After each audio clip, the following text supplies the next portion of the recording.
for tuning into Zim News Beat TV.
Mangwana mukatsarwara kumba uku zvirinani ndiende kure ndonogara kure mangwana mwana warwara sekuru ona zvirinani ndiende kure ndonogara kure ndachaya rugare pamba pangu vakomana ona zvirinani ndiende kure ndonogara kure ndingaite ripisano nai sekuru tasvuka zvirinani ndiende kure ndonogara kure sondo rakapera rino vakaroya mai zvirinani ndiende kure ndonogara kure sondo rakapera rino vakaroya baba zvirinani ndiende kure ndonogara kure nyaya dzakapedzwa nasekuru tasva ona zvirinani ndiende kure ndonogara kure ndingaite ripisano nhai sekuru tasva ndayaura zvirinani ndiende kure ndonogara kure sondo rakapera rino vakauraya mwana wangu zvirinani ndiende kure ndonogara kure kukudza muzoro sandiko kufunga vakomana zvirinani ndiende kure ndonogara kure hakuna rudzi rusina matare vakomana zvirinani ndiende kure ndonogara kure hakuna dzinza risina zvaro moyo yawo yakaoma ndiri nani ndiende kure ndinogara kure nehama sekuru tatundipaiwo zano ini moyo yawo yakaoma ndiri nani ndiende kure ndinogara kure ndaita sei nhai sekuru ndiri nani ndiende kure ndinogara kure ndoita sei nhai sekuru tasvini ndiri nani ndiende kure ndinogara kure ngatsinzara nguva nondigara dareni ndiri nani ndiende kure ndinogara kure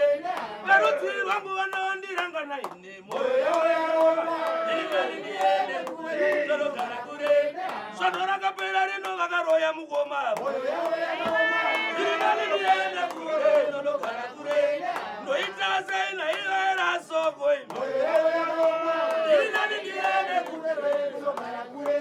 ndiri nani ndiende kure vakomana ndiri nani ndiende kure ndinogara kure nyaya dzakapedzwa nasekuru tasvava ndiri nani ndiende kure ndinogara kure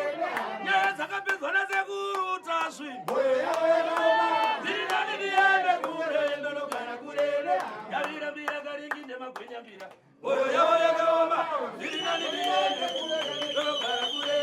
yarovambira karingi nemagwenyambira imi ndiri nani ndiende kure ndinogara kure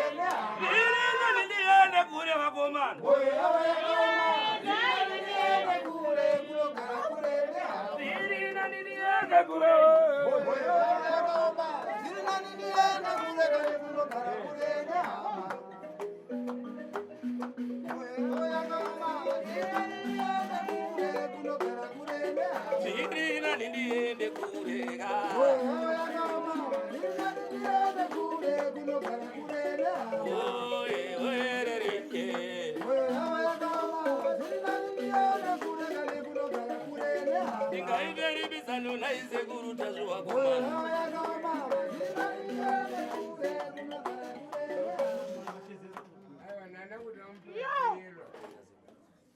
For these and more stories, tune in to Zim News Beat TV